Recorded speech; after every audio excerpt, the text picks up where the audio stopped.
Iniciamos a nossa 48ª conversa, seguindo a lista de pessoal do Gonçalo Elias, que está aqui hoje conosco para falar sobre o Perna Vermelha, que ainda resulta, portanto, do famoso verão de 88, em que a coisa lhe correu muito bem e fez uma série de registros, não é verdade, Gonçalo? Olá, Zé. Sim, o memorável, e digo mesmo isto com as letrinhas todas, o memorável mês de agosto de 1988, que que se mantém até hoje como o mês em que eu vi mais espécies novas num único mês, exceto para viagens fora da Europa. Mas, portanto, em território europeu, não houve até hoje nenhum mês que superasse esse mês de agosto de 88 em espécies novas. E Isto nós explica-se. nem a meio ainda vamos das Nós, espécies desse mês, não é sim, verdade? mas vamos no dia 3. Vamos no dia 3 e esta já é a oitava espécie. Convém recordar que eu comecei a minha lista em dezembro de 87, depois isto andou assim um bocadinho aos solavancos durante os primeiros 6 meses, em parte porque eu ainda andava muito dedicado à astronomia nos meus tempos livres e em parte porque também era período letivo, não é? Estava a estudar e, portanto, o tempo livre para andar a ver as aves, por muito que fosse um entusiasmo, por muito grande que fosse o entusiasmo, o tempo era limitado, até porque eu morava em Lisboa e não tinha carro próprio, dava para ir muito longe. Quando chega ao mês de agosto, eu fui de férias para São Martinho do Porto, que era onde eu costumava ir nessa altura, passar o verão, eu aí tinha mais tempo livre e então, como já contei, comecei a explorar a Lagoa de Óbidos, que eu já conhecia com o meu tio. Fui lá à Lagoa de Óbidos logo no dia 2 e depois voltei lá no dia 3, onde aluguei um barco a remos para explorar a lagoa, que foi quando eu saquei as 3 espécies referidas nas conversas anteriores, que foi a garça real, a garça branca pequena, o pernilongo e ainda uma quarta espécie no passeio de barca remos, que foi então o perna vermelha. E o perna E, vermelha, portanto, foi numa dessas braças da lagoa e eu depois, portanto, logo nesse dia também tive um bom balanço e vamos no dia 8, perdão, vamos no dia 3 de agosto e já vamos com 8 espécies novas. Portanto, o e, mês arrancou em força. esta ave tem como nome científico Tringa totanus, certo? Mas Exato. não foi sempre assim.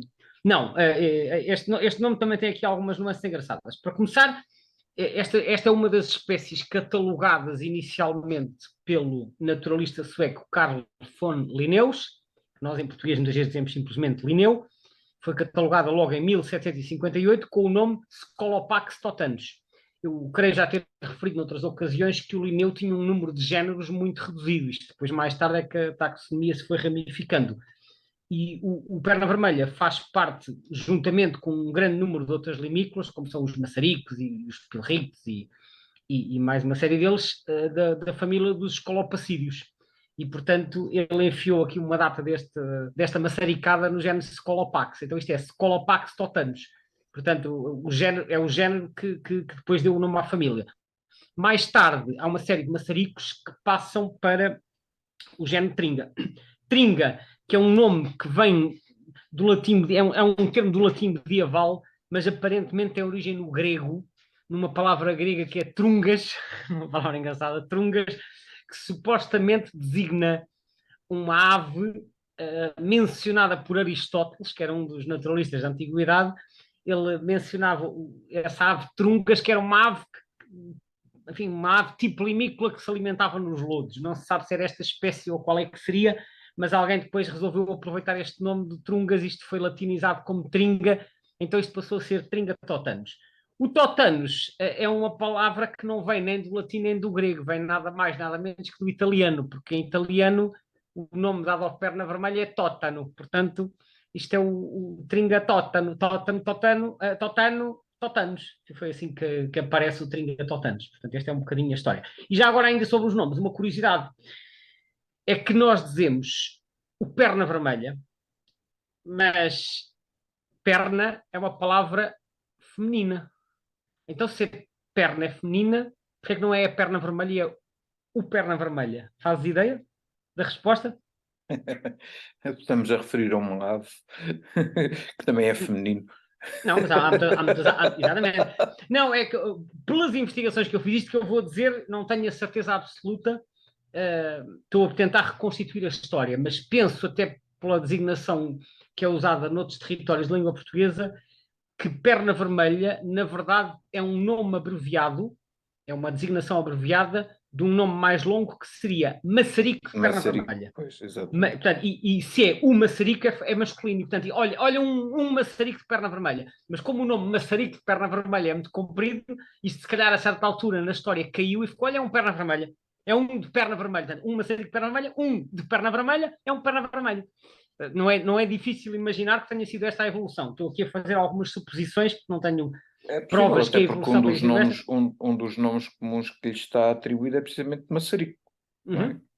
Sim, sim, até porque não te esqueças que nos nomes mais antigos, os maçaricos e os pilritos eram nomes genéricos, às vezes não distinguiam as várias espécies que nem sequer eram fáceis de diferenciar se a pessoa não tivesse binóculos ou máquina fotográfica. Portanto, mas, portanto, o perna vermelha deverá derivar de maçarico, por isso é que é masculino, e o perna verde é a mesma coisa, e o perna amarela a mesma coisa. Portanto, será essa eventualmente a evolução. A verdade é que eu recordo-me que nesse dia volto para São Martinho do Porto, de bicicleta, porque eu tinha de bicicleta até a Lagoa de Óbidos, e fiquei muito contente com estas 4 observações. E depois, lá em São Martinho, estava lá um dos meus primos, filho do meu tio, que foi o meu tio, que foi o meu mentor inicial neste assunto das aves. E ele nunca foi assim um observador aficionado, mas tinha saído algumas vezes também com o pai dele, de modo que ele conhecia algumas espécies, e depois eu partilhei com ele as observações que tinha feito e eu disse, um perna vermelha. E ele, perna vermelha é o quê? E ele não estava a identificar o nome, porquê? Porque o meu tio tinha aprendido a ver aves em francês com o guia do Roger Peterson, que era uma edição francesa. E eu tinha já o guia do Roger Peterson em francês, fui buscar o guia, mostrei ao meu primo, que aquilo em francês chama Chevalier Gambette, e ele olha para aquilo, sim, sim, Chevalier Gambette, sei muito bem, o meu pai já viu disto também. Portanto, ele reconheceu pelos nomes franceses, porque o meu tio aprendeu os nomes franceses, ele às vezes dizia os nomes franceses comigo quando ia para o campo, embora ele tivesse escrito os nomes em português a lápis no livro, para saber, mas o livro era em francês, e portanto eu aprendi primeiro, ou não é primeiro, mas eu aprendi em paralelo os nomes franceses e os portugueses. Só muito mais tarde é que eu aprendo os nomes ingleses e os nomes científicos. Muito mais tarde mesmo, para aí um ano depois. Portanto, ao princípio eu comecei a usar a terminologia assim desta forma, um misto de português e de francês. Pois. E diz-me só uma coisa, esta espécie tem uma particularidade de que ela tem, possivelmente, ainda não percebi muito bem daquilo que estive a ler, ela é ou não é nidificante em Portugal? Ou é uma daquelas Isso coisas que é ocasional, nunca se... tocas num ponto muito interessante. Esta espécie já nidificou várias vezes em Portugal, há vários casos de nidificação confirmada em diversas zonas úmidas do litoral português, pelo menos em 5, que são o estuário do Mondego, portanto ali na zona da Figueira da Foz, o estuário do Tejo, algures em Salinas, que eu agora não me lembro se foi em Vaza Sacro ou se foi em Alcochete, no estuário do Sado também, e no Sado, se a memória não me falha, foi na margem sul, portanto ali ou na Batalha ou nos Cachopos, por aquela zona. Depois no Algarve, que foi na Ria Formosa e no Sapal de Castro Marinho. Em todos estes locais, estamos a falar de registros isolados, portanto, 1 ou 2 casais e não é todos os anos. Portanto, o que nós podemos dizer é que esta espécie provavelmente nidifica, pode não ser todos os anos, mas pode ser quase todos, mas estamos a falar de populações muito reduzidas e poderá não ser todos os anos no mesmo sítio. Eu nunca confirmei a nidificação, conheço várias pessoas que confirmaram, eu nunca confirmei, mas posso dizer que há uns anos atrás, quando estava a morar no Algarve, em mais do que uma ocasião, na zona de Vila Real de Santo António, eu observei adultos com um comportamento que eu achei que era comportamento de nidificação. Porque foi em maio, já final de maio, portanto numa altura própria à nidificação, e estavam a fazer aquilo que se chama voo nupcial, portanto que é assim a voar com umas batidas de asas muito rápidas, ali a voar em círculos e a fazer uns chamamentos fora do habitual. Portanto, eu fiquei com a sensação que haveria ali comportamento reprodutor, mas sem confirmar. Portanto, respondendo à tua questão, sim, já se confirmou em diversas ocasiões, mas não há nenhum local em que se possa dizer aqui andam sempre, não. É umas vezes aqui, outras vezes acolá. e é sempre um ou dois casais, portanto são eventos isolados. Agora, em Espanha, a situação é completamente diferente, porque em Espanha há uma boa população nidificante. E quando digo boa, estou a dizer centenas de casais, possivelmente passando um milhar. Já foram feitos alguns censos da população espanhola e pensa-se que andará entre portanto, acima dos 500 casais, provavelmente acima dos 1000 e quiçá até aos 2000. Portanto, estamos a falar de números desta ordem de grandeza. Agora, o que se sabe também é que há imensas flutuações populacionais, porque, como acontece com outras aves aquáticas, esta espécie é muito sensível à variação do nível das águas. Já falámos nisto, por exemplo, a propósito Exato. da garça branca pequena, no outro dia, e, por exemplo, uma das zonas mais importantes para a nidificação em Espanha, até fica muito perto da fronteira portuguesa, que é nas marismas do Guadalquivir, vulgo Parque Nacional de Doñana. Só que aí também, em certos anos, pode haver umas centenas de casais e noutros anos pode não haver quase nenhum, dependendo dos níveis de águas. É que Portanto, na ficha, portanto, do livro vermelho dos vertebrados de Portugal, estou a falar da versão anterior, não é esta, não estou a sim, falar da que vai sair agora, eles classificam-na como nidificante que se desconhece se é residente ou migrador. E depois, como tal, sim. colocam-na como criticamente em perigo. O criticamente em perigo, sim, no livro vermelho, a espécie está como criticamente em perigo. Isso tem a ver com a dimensão muito reduzida da população. Estamos a falar de um ou dois casais. Embora, na minha opinião, isto é apenas uma opinião não técnica, este tipo de estatutos não faz sentido. Estamos a falar de populações marginais e estar a valorizar, quer dizer, uma espécie que tem na Europa toda 500 mil de indivíduos.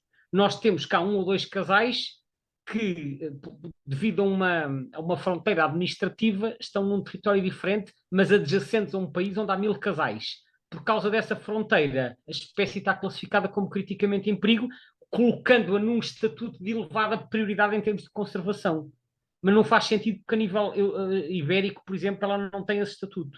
E, Até porque a maior portanto, parte dos indivíduos que aparecem por cá aparecem em invernada no e aí inverno. não há, digamos, qualquer tipo de fator de classificação de perigo, não é? Porque na prática ela aí até é abundante.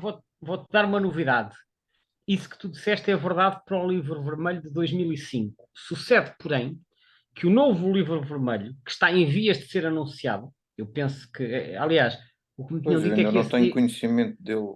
ia ser, ele formalmente não foi anunciado, ouvi dizer que ia ser anunciado agora no Congresso dos Açores, mas parece que houve uns atrasos, portanto eu penso que ainda irá acontecer até ao fim do ano. Acontece é que os estatutos de ameaça foram partilhados num site que até tinha sido divulgado publicamente, que é o listavermelhadasaves.pt, e portanto eu nessa altura até consultei os estatutos. Entretanto, o site foi fechado com password, portanto eu não sei se neste momento aqueles estatutos que foram partilhados em outubro ou setembro, se são os finais ou não. Portanto, com esta ressalva, eu posso dizer que, de acordo com esses estatutos que eu tive a oportunidade de consultar, porque eles estavam visíveis ao público há 2 meses, o estatuto da espécie como invernante deixou de ser pouco preocupante e subiu 2 categorias para a categoria de vulnerável.